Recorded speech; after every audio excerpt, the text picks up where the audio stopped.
बिना निरंतर भगवत भजन के अंतःकरण निर्मल कभी नहीं हो सकता, और निर्मल अंतःकरण में ही सर्वस्व जुगल किशोर हमारे हैं, ऐसी भावना होती है। निरंतर हरि सुमिरन कैसे हो सकता है? बड़ी माया प्रबल है, विक्षेप डालती रहती है।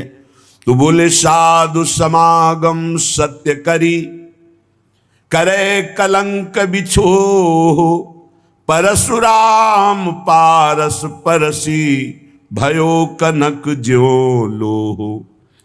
परशुराम देवाचार्य जी कह रहे हैं, निरंतर हरि सुमिरन उसी का बनता है जो साधु संगति में रहता है। हमारा चिंतन संत महात्मा गुरुजन शास्त्र के आदेशानुसार हो, हमारी क्रियाएं आदेशानुसार हो, तो हम रात दिन साधु समागम कर रहे हैं। तभी हमारे अंदर भक्ति का दीप प्रज्वलित होता है, जिसमें अद्भुत ज्ञान, अद्भुत वैराग्य, अद्भुत प्रेम का अनुभव होता है। भक्ति कर दीप प्रेम करी बाती, साधु संगति करी अनुदिन राति। तो अनुदिन राति साधु संगति का मतलब है संतों की आज्ञा के अनुसार चलना। गुरुजनों ने जो हमें आज्ञा करी उसी के अनुसार चले। साधु समागम सत्य करी, करे कलंक बिछो। साधु समागम में कलंक है कि उनकी आज्ञा के विपरीत थोड़ा भी मनमानी चलना, वो आपको फंसा देगा। कलंक का त्याग करके, अर्थात मनमानी आचरणों का त्याग करके यदि साधु संगति किया जाए, तो जैसे पारसमणि के स्पर्श से लोहा सोना हो जाता है, ऐसे रसिकों के संग से अद्भुत प्रियालाल के सुमिरन की वृत्ति जागृत हो जाती है। परशुराम सत्संग सुख और सकल दुख जानी, निर्वैरी निर्मल सदा सुमिरन शील पिछान। परशुराम देवाचार्य जी कह रहे, सत्संग में अपार सुख है। समस्त दुखों का नाश करने के प्रियालाल के चरणों का प्रेम, या शुद्ध तत्व का ज्ञान, या अद्भुत वैराग्य सिद्धियां जो भी प्राप्त हुई आज तक किसी को, मत कीरति गति भूति भलाई, जब जे जतन जहां जे पाई, सो जानो सत्संग प्रभाऊ, लोकहु वेद न आनो पाऊ। आज तक किसी को जो कुछ भागवतिक प्राप्त हुआ है वो साधु संग से प्राप्त हुआ है, सत्संग से प्राप्त हुआ है। परशुराम जी कह रहे हैं, जो सत्संग निरंतर सुनता है, मनन करता है, उसके हृदय से वैर चला जाता है। वो किसी से वैर नहीं करता, मन निर्मल हो जाता है, निरंतर सुमिरन चलने लगता है, और वो शीलवान हो जाता है जो सत्संगी है। इसलिए निरंतर साधु संग अर्थात उनकी आज्ञा का पालन, तो हरि सुमिरन। हरि सुमिरन का निरंतर फल है कि रूप माधुरी नेत्रों में झलकने लगे।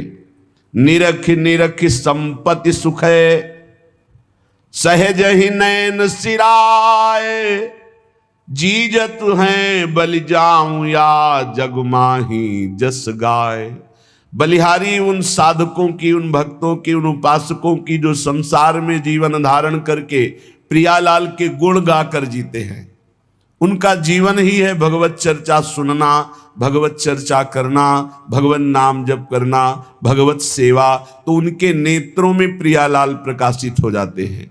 जुगल जस गाए गाए जी जय। सच्ची मानिए, बहुत बड़ी ये अद्भुत सिद्धि प्रदान करने वाली वाणी जी हैं। आप बस गुनगुनाते रहिए। जो 84 जी हैं, 42 लीला जी हैं, महावाणी जी हैं, केलीमाल जी, ये सब अद्भुत सिद्ध मंत्र हैं, एक एक अक्षर में श्यामा श्याम विराजमान है। जुगल जस गाए गाए जी जय, यही जीवन है सिद्ध पुरुषों का। यही जीवन प्राप्त करने के लिए साधक जन चेष्टा करते हैं, और यही परम सिद्धों का भी स्वरूप है। ललिता ललित बजावती बीना, गुण गावती सोई जीवन जी जय। ललिता जो वीणा वादन करके प्रियालाल का जस गाकर जीती है, तो यहां कह रहे जुगल जस गाए गाए जी जय। ये बैठ जाए दिमाग में। रास्ते में चल रहे हैं तो कोई पद गुनगुना रहे हैं, पद गुनगुना रहे हैं, बहुत उत्तम, बहुत उत्तम।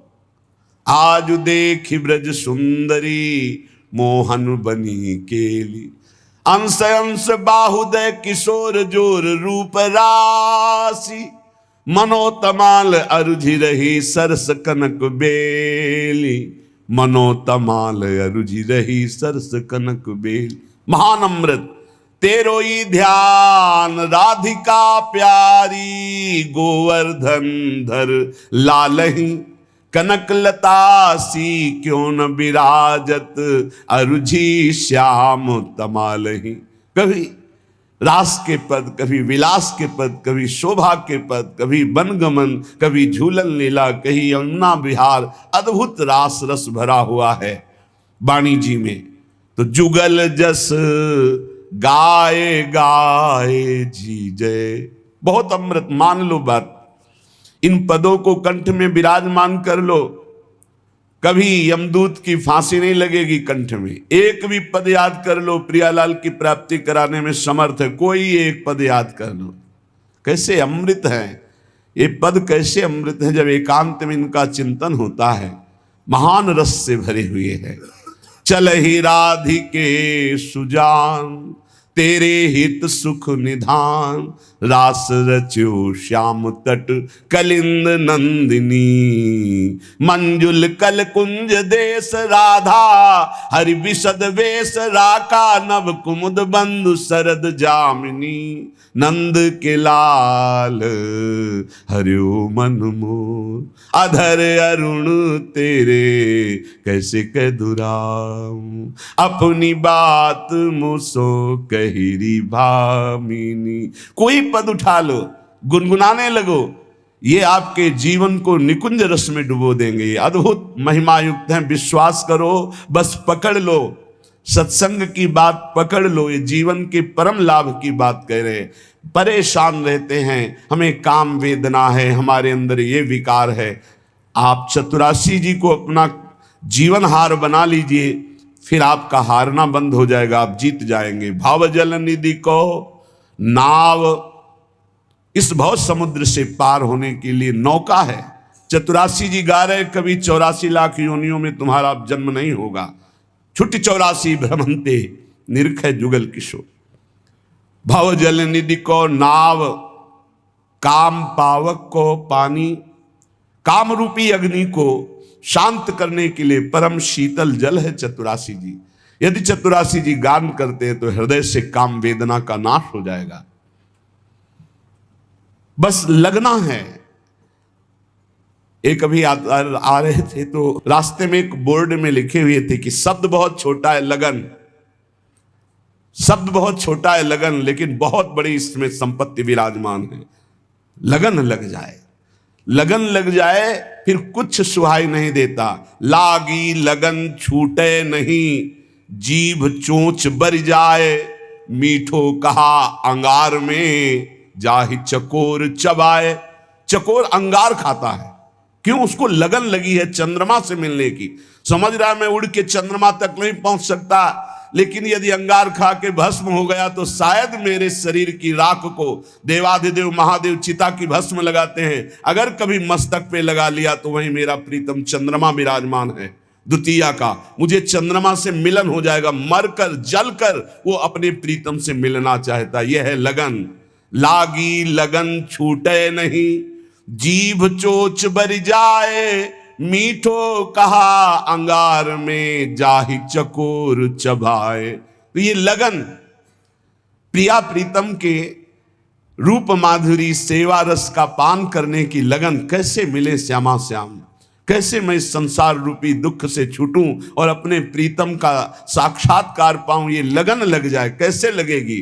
बोले जुगल जस गाय गाए जीजिए, प्रिया प्रीतम का यश गा करके जीवन धारण कीजिए।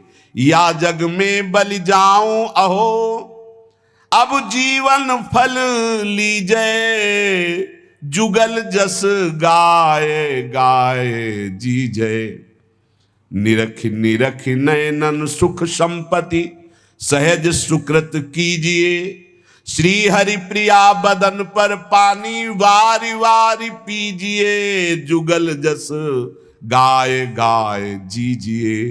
कभी सेवा कर रहे, जल वार करके उसे पान करते हैं, कभी उनकी रूप माधुरी निरख कर सुप्रवाह करते, कभी उनकी लीला गायन में उन्मत्त हो रहे। तो ये कैसे प्राप्त होता है? बोले मिली चलो मिली चलो मिली चले सुख महा। रसिकों से मिल जाओ, रसिकों से मिल जाओ, रसिकों से मेल कर लो, महान सुखी हो जाओगे। लौकिक पारलौकिक जो चाहत है सब पूरी हो जाएंगी। विश्वास मानिए, जो चाहत, ये हरिवंश महाप्रभु कह रहे हैं, यही परलोक सकल सुख चाहत मेरी शुभैया कृष्ण गुण संचु। इस लोक में या परलोक में यदि सुख चाहते हो तो भगवान के गुणों का गायन करो, उनकी लीला जस का गायन करो, उनका नाम जप करो। मिली चलो मिली चलो मिली चले सुख महा, बहुत है बिघन जग मगहि माही। इस संसार में इतने विघ्न है कि निकल पाना बहुत कठिन, बड़े सूक्ष्म विघ्न है। मिली चलो मिले चले सुख महा। रसिकों से मन मिला दो, रसिकों की आज्ञा में चलो, इनसे मिल के चलो, महासुख में निमग्न हो जाओगे। नहीं तो बहुत हैं बिघन जगमगहि माही। इस परमार्थ मार्ग में चलने वालों को बहुत विघ्न परास्त करते हैं। मिली चले सकल मंगल मिले सहज ही, अनमिली चले सुख नहीं कदाही। रसिकों से मिल के चलो, उनके मन के विरुद्ध चलोगे, अनमिल हो जाओगे, माया परास्त कर देगी, पक्की बात। सहज में ही परमानंद स्वरूप प्रियालाल में वृत्ति लग जाती है रसिकों के संग से। मिली चले होत सो अनमिल चले कहां। जो रसिकों के संग से प्राप्त होता है वो मनमानी चलने से कभी प्राप्त नहीं हो सकता। यह अधर्म यह सब हानि कान न रसिकन में रहे, जो गुरु सेवा तज करे जुबान। जो रसिक महापुरुषों की आज्ञा का उल्लंघन करके मनमानी चलते हैं वो अधर्म है। चाहे जितना साधन करें उनको श्री श्यामा श्याम के प्रेम की प्राप्ति नहीं हो सकती। वो रसिक मंडली में बैठने की योग्यता नहीं रखते। मिली चले होत सो अनमिली चले कहां, फूटते होत है फटफटाही। केवल फड़फड़ाते रहो, कुछ नहीं कर पाओगे यदि रसिकों का संग नहीं है। श्री हरि प्रिया जू को यह परम पद पावनो, अति दुर्लभ महा सुलभ नाही।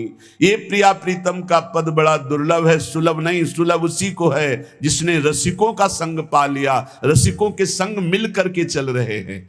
विधि निषेध आदिक जिते कर्म धर्म तजिता, प्रभु के आश्रय आवही सो कहिए निज दास। जो न शास्त्र के विधि निषेध की परवाह करते हैं, न कुल रीत की परवाह करते हैं, एकमात्र श्यामा श्याम के अनन्य उन्हें निज दास कहते हैं। जो को प्रभु के आश्रय आवे, सो अन्याश्रय सब छिटकावे। विधि निषेध के जे जे धर्म, तिनको त्याग रहे निष्कर्म।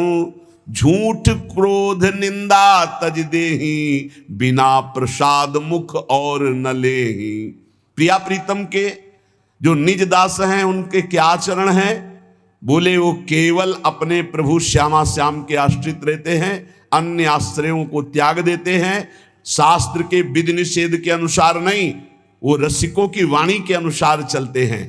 वो निष्काम धर्म के ऊपर प्रेम धर्म में विराजमान हैं।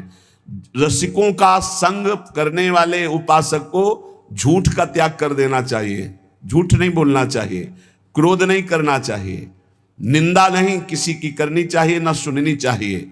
और बिना भगवद अर्पित किए पानी और एक कण भी अन्न मुंह में नहीं जाना चाहिए। पानी भी जाए तो प्रसादी जाए, अमनिया नहीं, और एक भी कण अन्न जाए तो प्रसादी जाए, अमनिया नहीं। झूठ क्रोध निंदा तज देही, बिना प्रसाद मुख और न लेही। सब जीवन पर करुणा राखे, कबहू कठोर वचन नहीं भाखे। सब जीवों पर दया करुणा का भाव हृदय में, सबका मंगल हो, किसी से कभी कठोर वचन नहीं बोला। ऐसे मन माधुर्य रस माहि समूवे, घड़ी पहर पल वृथा न खोवे। ऐसा मन जो झूठ नहीं बोलता, जो क्रोध नहीं करता, किसी की निंदा नहीं सुनता, किसी की निंदा नहीं करता, बिना भगवद अर्पित किए श्यामा श्याम को अर्पित किए न पानी पीता है न अन्न पाता है, उसी का मन महामाधुर्य रस में डूबता है। एक क्षण भी व्यर्थ मत जाने दो, बहुत कीमती जीवन है। हर समय सतगुरु के मार्ग पगधारे, हरि सतगुरु बिच भेद न पारे, ये द्वादश लक्षण अवगाहे, तेजन परा परम पद चाहे। जो परम पद का अधिकारी श्री श्यामा श्याम के चरणों का होना चाहता है, उसे अपने सदगुरुदेव के मार्ग में ही कदम बढ़ाने चाहिए।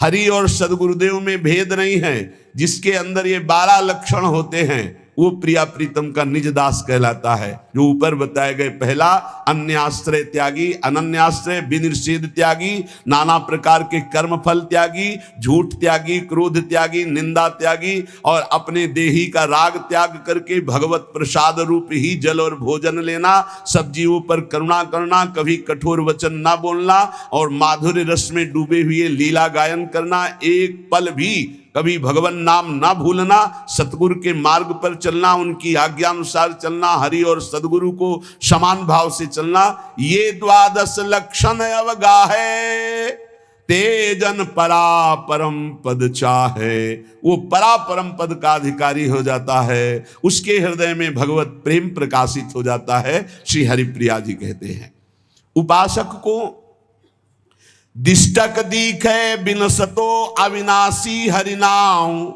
सो हरि भजिए हेत करि परशुराम बलि जाऊं। जितना दिख रहा है सब मरेगा।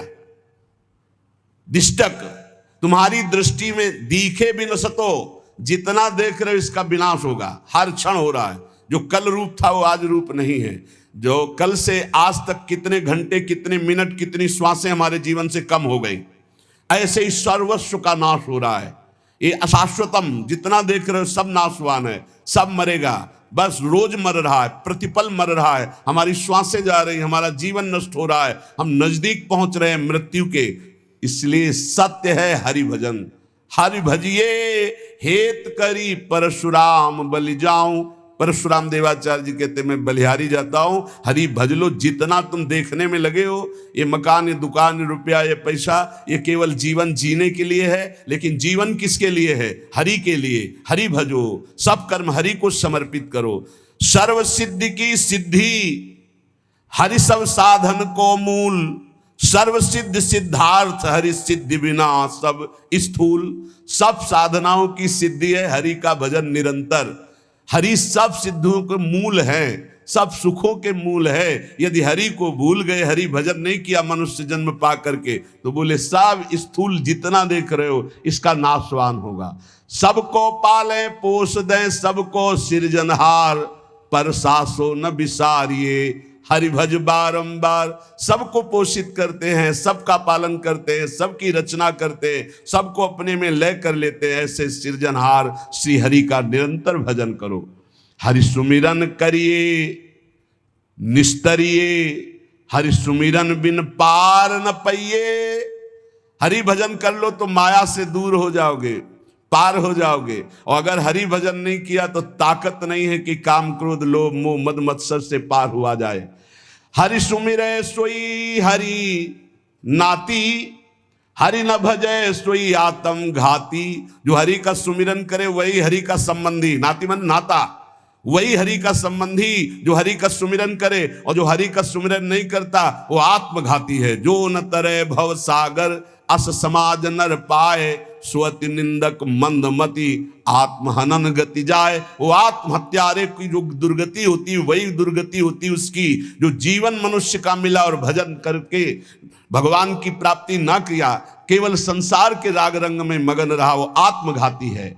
हरि सुमिरै हरि को हितकारी, हरि न भजै सोई बड़ व्यभिचारी। जो हरि का सुमिरन करता है वही संयमी होगा, जो हरि सुमिरन करता है वही मंगल को प्राप्त होगा। कल एक बड़े विवेकी प्रश्न कर रहे थे, समाज सेवी थे, कि आज हमारा समाज अधिक से अधिक डिप्रेशन में, अधिक से अधिक चिंता शोक भय में चला जा रहा है। इस विषय पर आप क्या उत्तर देंगे? क्या है समाज की दुर्दशा का कारण?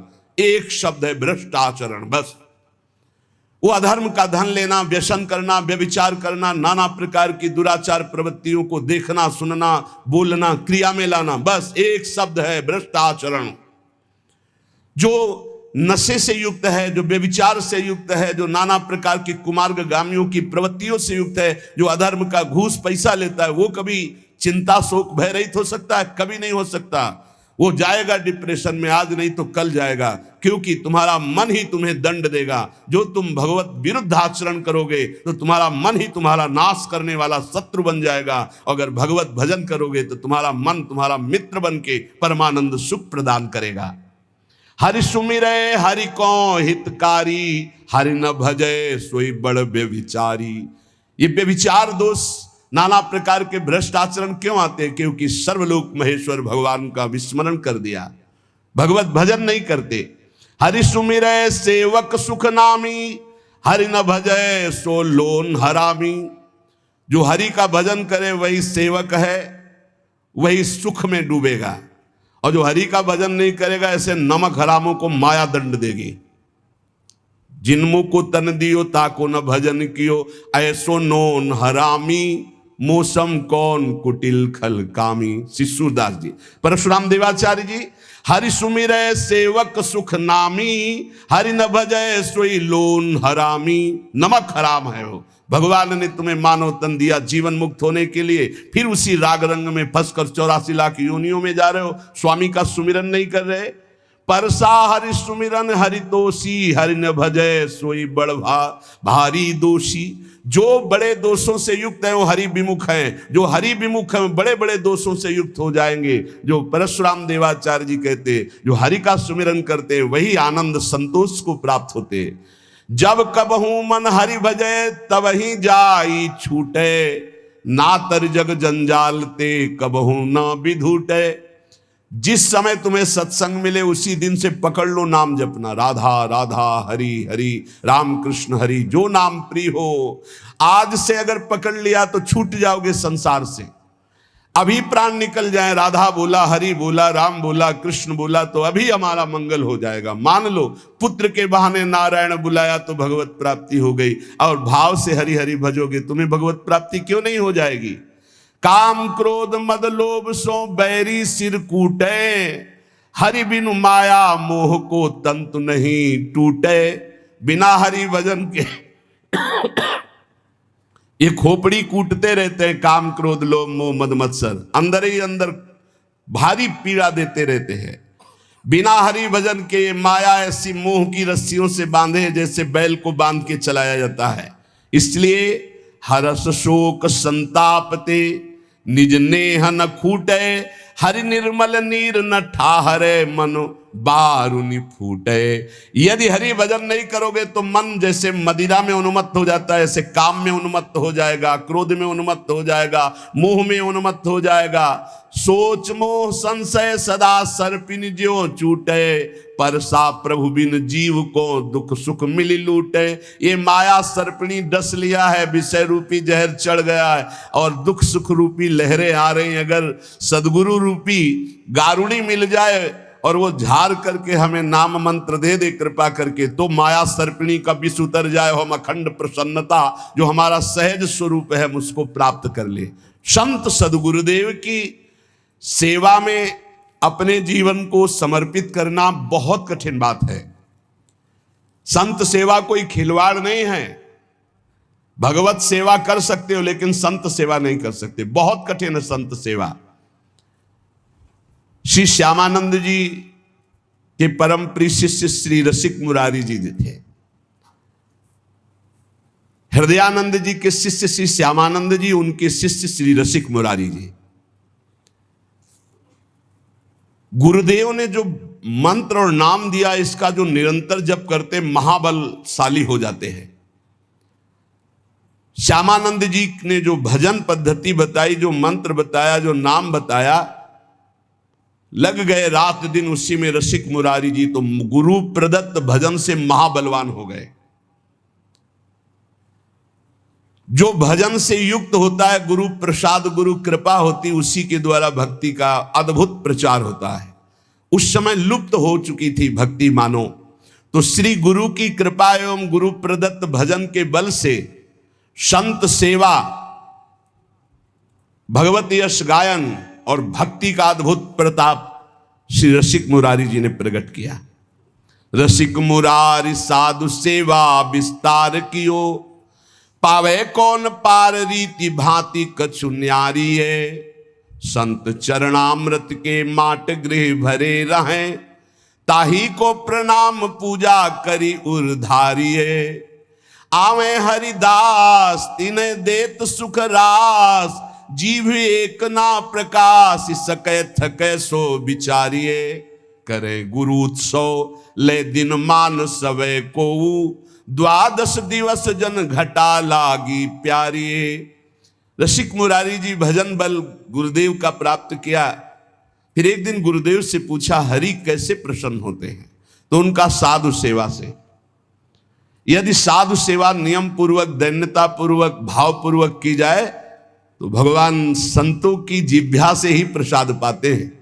स्वाद ले लेकर संतों की जिह्वा से पाते हैं। संतों का चरणामृत उतारा जाए, संतों की आरती की जाए, संतों को प्रसाद पवाया जाए तो भगवान बहुत जल्दी प्रसन्न हो जाते हैं।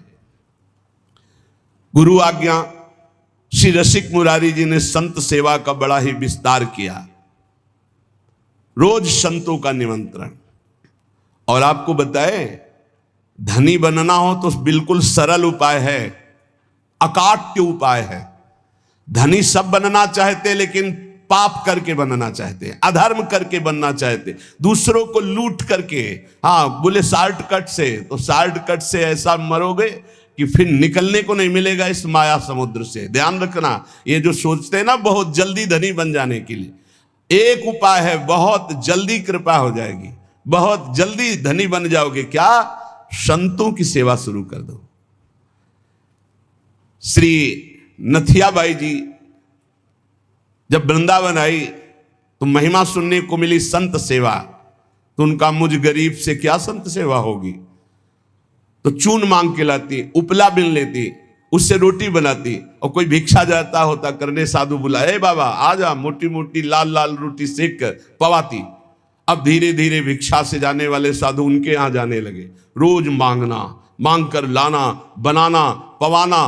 पवा के बैठी, इतने में फिर संत आ गए, लाओ माई, फिर आटा लगाया, फिर कभी ना नहीं किया। एक दिन वो हुआ कि बोरा में लद लद करके अन्न और व्यवस्थाएं, बिहारी जी स्वयं एक दिन वो गाड़ी में लद करके आ रहे थे, आटा और सब सामग्री लेने गई थी मैया, और वर्षा होने लगी तो छाता मैया को दिया और आप लालटेन ले हुए और कहे आओ मैया इस रास्ते से आओ, बैलगाड़ी थी ऐसे। तो सोचा ये नौ किशोर 14 वर्ष का बालक कितना कृपालु है, ऐसी वर्षा में स्वयं भींजता हुआ हमें छाता दे, क्योंकि संतों का अन्न है। नहीं छलिया अगर अपने को जानने नहीं देना चाहता तो कोई नहीं जान सकता। जब दूसरे दिन बिहारी जी के दर्शन करने गई तो देखा एक हाथ में लालटेन, एक हाथ में छाता। बोले अब हमें समझ में आया कि कौन था, आप थे बिहारी जी। श्री महामहिम परम भागवत सुदामा दास जी महाराज बिल्कुल इसी पद्धति से संत सेवा शुरू की थी। गौओं के उपले बिन कर लाना और आटा मांगकर संतों को रोटी बनाना और पवाना। और आज सैकड़ों संतों का रोज प्रसाद होता है, तब से लेकर अभी तक रोज संत सेवा, सैकड़ों संतों के आसन लगे हुए, सैकड़ों संतों को भोग प्रसाद पवाया जाता है। रसिक मुरारी जी ने गुरु आज्ञा का पालन, संत सेवा करनी। पर संत सेवा का बहुत कठिन व्रत है, बहुत कठिन व्रत है, क्योंकि अलग अलग स्वभाव के संत, अलग अलग भाव के संत। ध्यान से सुना जाए, संत सेवी भाव रखने वाले उपासक, आपकी एक विलक्षण भावना थी, सब संतों का चरणोदक उतारते। ये भी ध्यान रखना चाहिए कि उसमें ये नहीं देखना चाहिए कि इनके पैर गंदे हैं, इनमें क्या लगा हुआ। नहीं, जब चरणोदक उतार रहे हैं तो सबके, भले कुष्ठ क्यों ना हो उनके चरणों में, लीला हो सकती है, वही भगवान हो सकते हैं। ध्यान रखना, जब चरण धोने के लिए संतों के बैठते हो आप लोग, तो उन्हीं में से ऐसे आ सकते हैं घृणित वेश धारण करके कि जिनको छूना भी अच्छा नहीं लगेगा। बहुत चाव भाव से उनके चरण धो। ये मत सोचो कि इनके पैर कैसे घृणित है, घाव है, क्या है, ऐसा नहीं। बिल्कुल सावधान, लीला कर सकते हैं, हरि हैं, बड़े लीला बिहारी हैं। रसिक मुरारी जी के धन क्या था? संतों का चरण उदक भर भर के माट में ऐसे ऊपर विराजमान किए आसन पे, और रोज उनकी परिक्रमा, रोज साष्टांग दंडवत, और रोज चरणामृत पान, रोज चरणामृत उतारवाना और संतों को भोग पवाना। संतों के चरणामृत में किसी भाग्यशाली की निष्ठा होती है।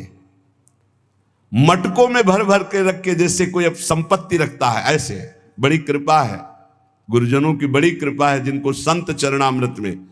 और जब से वैष्णव मार्ग मिला तब से गुरु कृपा से नित्य चरणामृत मिलता है।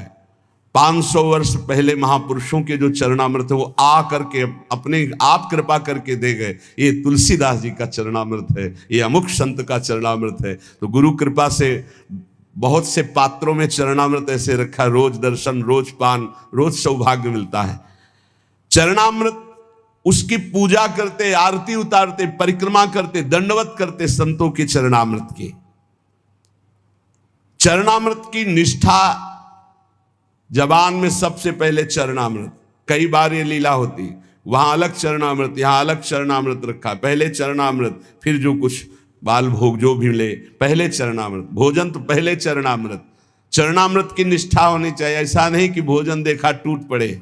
श्रीधर बाबा जी की हमने निष्ठा देखी, अगर चरणामृत बोले बाबा चरणामृत तो संपन्न हो गया, तो फिर प्रसाद नहीं पाते, फिर दूसरे दिन चरणामृत जब मिलेगा तभी प्रसाद पाएंगे। बड़ी निष्ठा होनी चाहिए चरणामृत में, संत चरणामृत में। कभी कभी विचित्र लीला हुई, संत चरणामृत उतारा गया और 4 दिन के बाद दुर्गंध प्रकट हो गई। अब इतनी कीमती चीज कैसे फैला दे? तब फिर आया कि उसको ढक्कन खोल के रख दो 10 दिन, अपने आप सब खत्म और निर्मल। ऐसा कभी चरणामृत हो तो फेंकना नहीं, उसको बड़े ढक्कन वाले में ऐसे पात्र में रख के ढक्कन खोल के ऊपर से महीन कपड़ा रखकर छोड़ दो, वो 10-15 दिन में एकदम बहुत स्वादिष्ट और उसकी दुर्गंध खत्म हो जाएगी। लीलाएं होती हैं, उसको दुर्गंध समझ के फेंक मत देना। वैष्णव जनों की ये निष्ठा होती है। चरणामृत से बहुत दिव्यताएं प्राप्त हो जाती, बहुत दिव्यताएं प्राप्त होती है।